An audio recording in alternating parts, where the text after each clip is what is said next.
What is up, everybody? Night Shadow here again with another action figure review. Today we're going to do something a little bit different than what I've been doing.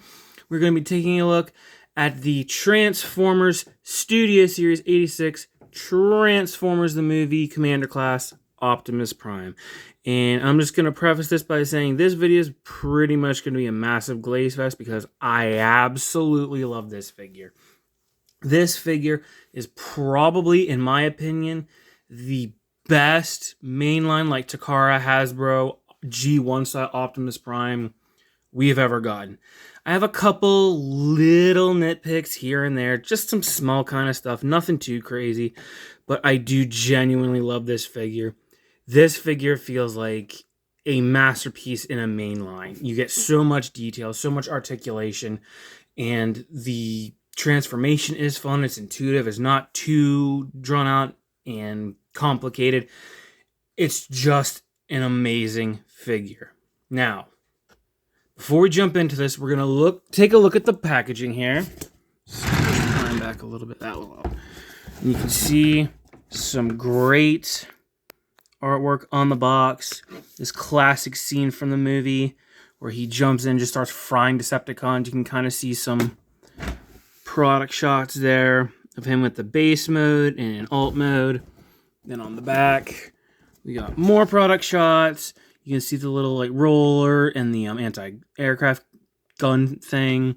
You can open the base model. You can roll out, roller, the little base in the back, the backdrop, and the images of Optimus with his gun, his energon axe. This is a really, really great figure, and I'm so happy that Hasbro gave it to us. But let's take a closer look here at Optimus. So we'll just look at the cab first here. You can see it's a red and blue truck. Are we surprised? Not really. It's Optimus Prime. I love how flat the bed looks. I love how clean this looks. It could be even better, obviously, but I've seen much worse backs, especially of Optimus Prime figures. But yeah, this guy, he just looks so good. You can see your little Autobot logo there. You got the little details down here for the bumper, the grill, the headlights. Mine kind of, I don't know if you can see it, mine on this window has this little kind of like weird, I don't know what it is, like imperfection or whatever, but it's nothing major. It doesn't really bother me too much. But yeah, there is the cab. Looks like Optimus's cab. Then we have the trailer. Has that nice classic animation strip on it. The Autobot logo. There's not much to say about the trailer. I mean, it's basically just a box with wheels. You know? I do like the little molded in detail. You have the little like lock in the handle. The headlights on the back. Very, very cool figure. Then you can just... There's just this little post that goes right into this. You can see that little port right there. And there you go. And it rolls very loudly. You get a good, turn on it there too. So yeah, very good. One of the better clearances of Primes with his trailers that I've seen in a while. So let's show him off next to some other figures here. We have him next to the... I'm actually going to take the trailer off this because unfortunately the other ones I do not have the trailers for. So let's take a look at him next to Classics Optimus so you can see how well they look together.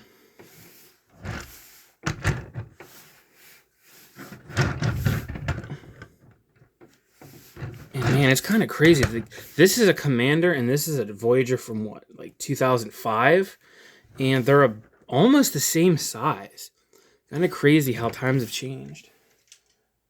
Then we also have him next to what a lot of people considered the best G1 style Optimus before him, the Earthrise Optimus. And this is what passes for Voyagers / leaders now. You can see he is much smaller.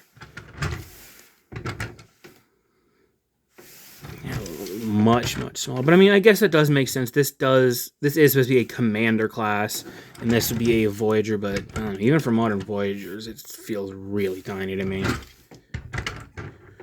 There we go. And then last but not least, for comparisons, for Optimus at least, we will show him with the Masterpiece 10 Optimus Prime, which I know is a bit outdated, but I like him. I didn't see the need to get the MP44. You can see how they look together. Similar. This definitely feels more animation accurate. This feels kind of like a hybrid between like more like realistic / G1 animation style. But there's that, and then we can show him off next to his other Studio Series buddy. We have Studio Series Bumblebee, and this just makes Bumblebee look even tinier. That's it for size comparisons. Now let's get down to the main event, the transformation. And as I said, it's a really fun, intuitive transformation. It does, at least the first time I did it, is a little confusing. It wasn't the instructions aren't the greatest because they're on those like big fold out sheets. I prefer the booklets, but you figure it out. It's not that hard. But we're just going to get started here. And what I typically like to do is I'll start off with these panels here and just flip it down, fold that up on both sides, just to get that out of the way. And then we can take I'll usually grab it by the gas canisters and just, actually first we got to pop the wheels in on both sides, flip them around. Then we can pull these down, and you want to rotate this red piece 180, about halfway here, and then slide that right up in, and it'll tuck in there nice and neat. Do that on the other side as well. Bring it down, rotate, slide it. Sometimes you have to fiddle with it a little bit, and there you go. And then we will, these right here peg in, so you'll just basically pop them out a little bit. And we can come over here, just flex the wheels just the slightest little bit so you can get this out, this little panel here. And then from here, we can just bring the legs the full way down. And I typically like to get the legs taken care of before I go to the top. So from here, we're going to just bring these down. These tabs here will go into these slots here, just like that. And then we can come over here and just split the legs apart. Come down to the feet. Now, my copy is like, if you've heard anything about this figure, there is this, I don't want to say controversy, but these here should be flipped. As you can see, it's kind of flat at the top here. When you flip them up, this bit, this kind of like smoother, I guess, part you should say, should be on the top. There are ways you can do it. If you have one of those pin tools, you can just, the pin right there, you can knock that pin out on both of them, flip them to the opposite side, and put it back in, just to make it look, I guess, more accurate. You don't need to, if you don't want to. It doesn't hinder the figure or anything. It still stands just fine. So I might do it someday. I'm not sure yet. So we'll flip these up on both sides and flip out the toes. And then this port right here, you want to flip down. And then the tab it goes into, you want to flip down as well. I, a lot of times, forget to do that. Then on the inside of the legs, these panels here, you just want to, mine peg in very securely, but you just want to pop them up and flip them around, and they will tab in, and there's his leg. Same thing on the other side. On peg, flip it around, tab it in. Then you can take this piece here and just flip that up. You're done. Come back around to the front. I am going to pull out, probably do the arms here. The arms, you see, they tab in. I don't know if you can kind of see. Flip these panels down. You can probably see it. Like right there. There's a tab slot connection on both sides. You literally just, and then also, the shoulders tab into this middle piece, so you can just undo it there and just kind of rotate them out here so they're out of the way for the moment. The next we're going to do here is we are going to flip this forward. Where is that here? Yeah, there we go. Well, first you want to pull this down, this whole grill section, fold it in half, and put it back up, and that's about done with that. You want to take these kind of like L-shaped sections and fold them in, and they're very stiff on both sides. This kind of helps fill out his back when you get the transformation complete. Then we can rotate this up for right now. Fold these flaps in. And sometimes these are kind of loose on mine. So a lot of times I'll be trying to transform and they'll just kind of do their own thing. But what you want to do is take these little flaps here, fold them up, and then just, they don't really tab in anywhere. They're kind of just on little frictions here, but so far the hinges and everything have been fine for mine. But what you can do is you fold these up, and this little flap kind of holds them in place. Then these little panels, little flaps here, you want to pull them up on both sides so you can level this out, and then flip this panel up and pull these. These are the most annoying part for me because they're so small and hard to get your hands on, but you want to, and they're very tight, so you want to pull these off to the side as much as they'll go, and fold down the fake grill. Seeing that one's giving me trouble there because you have to have it just right or it's going to fight you the whole time. All right, then you can fold the grill down, and we can rotate just the waist because you want it to look, you have the windows facing one way, the same with his kind of, I don't know, cod piece here. Then you want to rotate, but then you want to rotate it this way. And we're going to end up rotating the torso as well. No, wait, I did that wrong. I had it right the first time. There you go. Basically, it won't put, you want to swivel this and then swivel this together so that you can see you have the front of the robot together. I apologize, I kind of messed that up a little bit. But we are getting there. We are almost done. Now, with you can fold these down. And we're going to straighten out the arms. Now, the arms are kind of interesting because normally with Prime figures, they just bend it. They just like fold in half, push them back, and they slide in. These kind of fold backwards and then do that.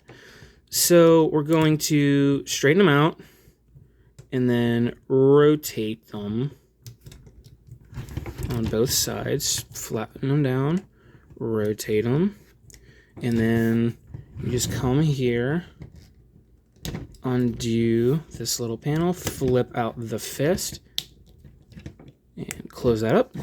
Same thing over here. Flip up the panel, flip out the fist, and close it up. We are within the home stretch. Keep that pegged in there. And then we will come over to the back. This part is probably the scariest because you really need to put some pressure and you're gonna feel like, oh my gosh, I'm gonna break it. But it's really sturdy plastic, and I've had this figure for months, haven't had any issues with it. So basically what I like to do is I'll try to grab it like with my thumb and my finger, and then I'll try to push with my middle finger because we want to push this down so it brings his head up. And then you want to fold this down and push it up the whole way through. So he has his head up, straighten out the antennas, ears, whatever you want to call them. And then basically you just fold up the back. This kind of small panel here will go into that slot right there. And just straighten him out. And there you go. And there is the Studio Series Commander Class Optimus, fully transformed and in robot mode. And I've got to say, he looks awesome. I genuinely love how he looks. He looks very animation accurate. My only real gripe is that the backpack's a little far out. I honestly, typically when it comes to G1 Primes, I kind of prefer it if the backpack doesn't go past this blue bit here. But for the sake of it, it doesn't bother me that much. I usually am not a big fan of backpacks on figures, but on this one, the figure is just so good that the backpack really doesn't bother me. But there you go. We have now, let's see how he stacks up compared to the other Optimus Primes. Alright, so let's see him in bot mode next to the Earthrise Optimus. At least this is the Earthrise mold. This is the Netflix repaint. It came with the Minicons. Here he is next to the Transformers Classics Optimus. And they were kind of similar in alt mode, but Commander Class is definitely a bit taller.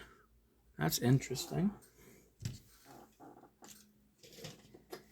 Here he is next to his Studio Series mate, Bumblebee. You can see he towers over Bumblebee.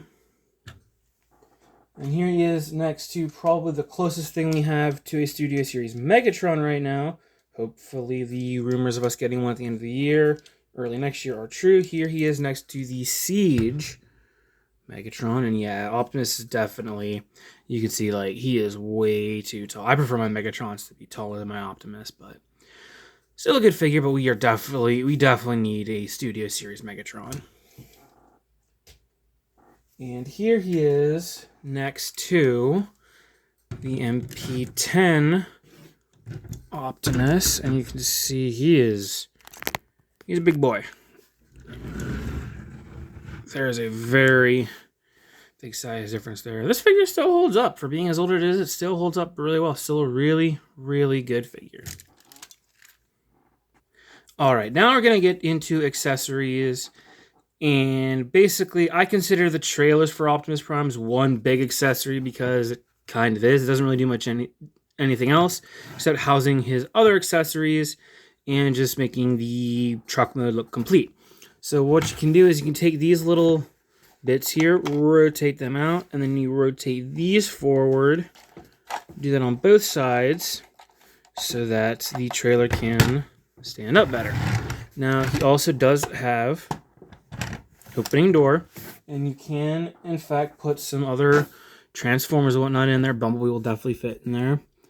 But anything much bigger than Bumblebee, you can kind of see in there. It's not going to hold a whole lot. And you can close that up.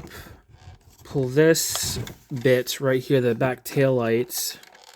Mine's there we go. Mine likes to stick them. You can pull that down, and you can see how he has the little effect pieces right here. For when he's in vehicle mode, you can have him doing that shot where he's like firing up right before he's ready to take on the Decepticons. Is it necessary? No. Is it cool that they're in there? Sure. Am I ever going to use them? Probably not. So they tend to just stay in here. And of course, it's going to fight me. There we go. So let's get to the meat and potatoes of the trailer. I like to undo the ramp, and then we can just pop open the trailer, and voila. There is the battle station with roller, anti-aircraft carrier, and then one cool thing about roller is you see these slots right here. They can actually peg in to these slots right here so that when he's in there, he's not moving around, which is nice. Not all primes do that, but basically you just have these two ports and pegs. They'll just tab right in there. It's easy to do when you don't have it standing up, but yeah. To go for roller, then you can see we have his blaster, blast effects, his energon axe. I love it when these trailers give you the ability to store all of your different accessories, weapons, and whatnot in the trailer. That is one of the nice things about the trailer, and it makes it so that the trailer's not, just sitting there. But we'll give him his gun, and it's basically just slide the handle of the blaster in his hand. It's a little bit tricky with his fingers, but it's not the biggest annoyance.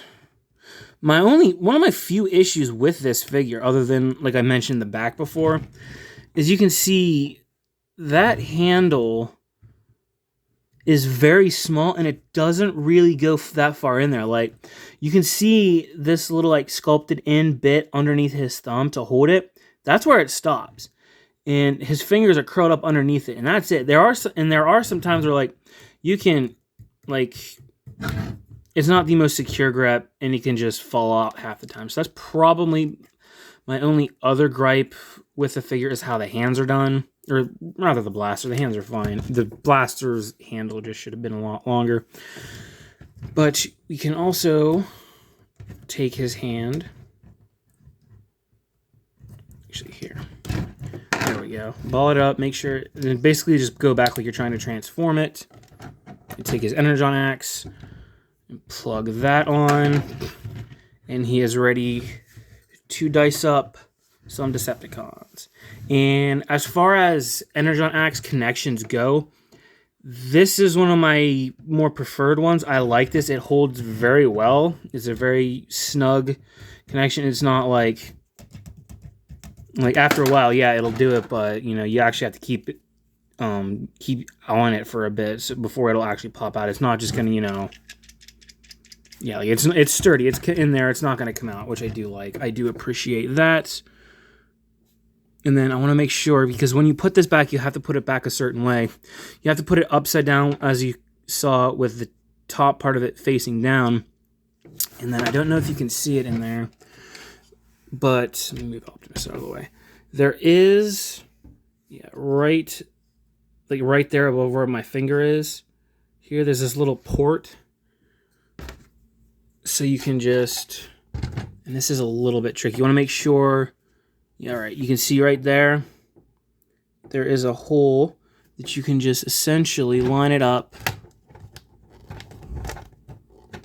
and tab it in there. I don't think I have it right, though. There we go. And then it just tabs in there very well. And then with the gun, you can see this kind of slot here. You can use that to store it either on his back, on these two tabs here. You can just store it on his back by putting it on there. And it works on either side because it's tabbed on both. So there you go. Let's open his hand back, because I do want to show off the little blast effects. You get two of them. You really don't necessarily need both of them, but I guess it's cool that you have to. It just ports right on. And then you can just, again, open his hand up.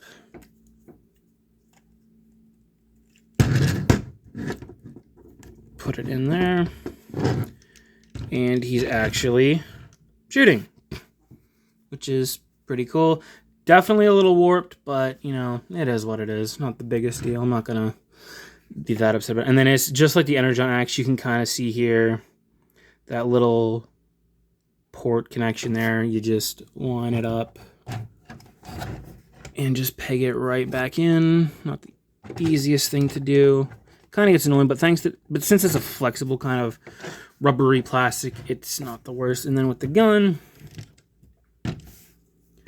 you can just take that slot I was showing you earlier, and you can kind of see right there again above my finger, the slot that it goes in. Just line that up, and then it'll kind of just fall into place right there. I think you actually can put it, whoops, either side. Oh, okay. Yeah, it just is that one way, so it'll be kind of hard to mess it up. And then you do have the little anti-aircraft carrier. You can lay this down, and you can move this around. You can articulate. You have the little arms here, the claw that opens, and then the little satellite thing that comes up. The cockpit opens, I think. Yeah, the cockpit opens. I don't know if any figure is small enough to go in there, but hey, it's a cool feature you can do. And you can take the little blast pieces even and act like it's shooting there. That's pretty cool. But yeah, I'm usually not the biggest fan of like the. It's cool to have the anti-aircraft gun, medical robot, whatever you want to call it, but it's never been one of those things where I'm like, oh my god, I need to have that for my Optimus Prime. It's not like if that's a great figure, it'll make or break it for me. But I mean, it is one of those things where it's, you know, it's nice that it's included. And then you have Roller. Like I said, you can take him from the front in there, so he's not gonna, you know, move around or anything. And you can just drive him out as well. And then he does have the ports, so you can either port the anti-aircraft carrier on there like I showed earlier, or you can just plug the trailer in there and he can haul the trailer around. Alright, now that we have taken a look at all of his accessories, let's get it down to articulation. And this guy's got a lot of it. He does, like I said earlier, he feels like a masterpiece in a mainline. So to start off, his head is on a ball joint, so you can go 360. He can look up that far, which is not much, down tiny little bit, get a little bit of wiggly.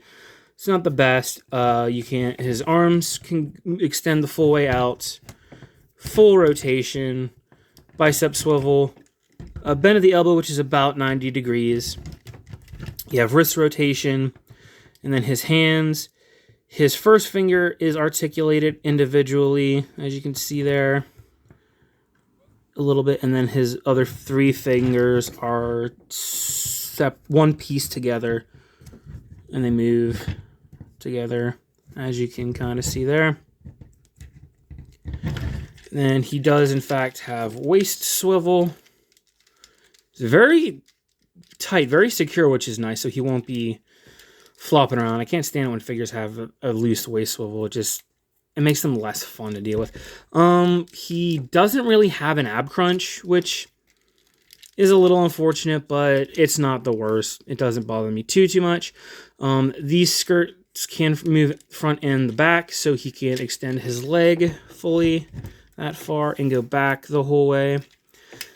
His legs can extend the whole way out to do the entire splits. He has thigh swivel. He has single jointed knees that go even further than 90 degrees, so that's really good. He has his toes can move down. They can't really move up. I guess you can kind of move the heel spur in the back a little bit if you would need to, but he does have some really, really good ankle pivots. So in terms of articulation, it's pretty standard fare, and it's pretty good. And real quick, there is one more thing with articulation. I almost forgot to mention, you can kind of untab and kind of give him these, this one's really tight, butterfly joints. So you can do that moment where he, you know, that final shot on Megatron, where he like smashes the Decepticon logo. Or if there's ever a sword or something you want him to hold, he can do it. It kind of breaks the sculpt a little bit, but I'll take it if it means more articulation, to be quite honest. And one last thing before we end here that I almost forgot to mention. This guy just has so much going on, it's almost hard to remember everything. But you can, in fact, open up his chest. It's easy to kind of just get your nails there, push him, and you can open up his chest, and you can see the interior of his chest there. Has the little matrix chamber. You can flip up this panel, which is very animation accurate, which is very cool. And he does, in fact, have Matrix of Leadership, and it is removable. It's very tiny. Looks pretty good, you know, the standard blue jewel with the gold and the silver on it. He can hold it, but you can mainly only do it with his pointer finger, so it looks kind of awkward. But either way, it is cool that it is in there. Alright, I think that's going to be it for me. I apologize for this one being a lot longer, but there's just so much to say about this, and with him transforming, I wanted to cover that as well. But I do genuinely love this figure. This is probably my favorite Optimus Prime figure that I own in my collection, and probably my favorite Transformers figure in my collection. Now, I got mine way back when he first released in November from Big Bad Toy Store, and I'm sure most places are probably sold out, but please, please, please do not, if you want this figure, which I would say if you're a big Optimus Prime fan, if you're a big Transformers fan, he's great. He's going to look great in your collection. He's going to be awesome on the shelf with your other Autobots and Decepticons. But please do not pay the crazy scalper prices. So far from what I've seen, for him at least, the scalping hasn't been too bad. Because MSRP for this guy is $89.99, so $90.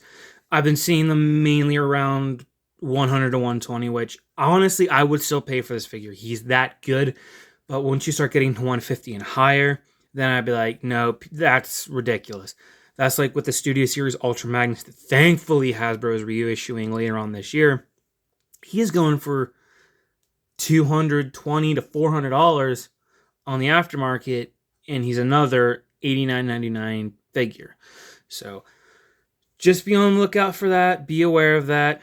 I appreciate you guys for watching. If you'd like to leave a like, comment, that would be greatly appreciated. And that's it. Hope you guys have a great day. Peace and love, everybody.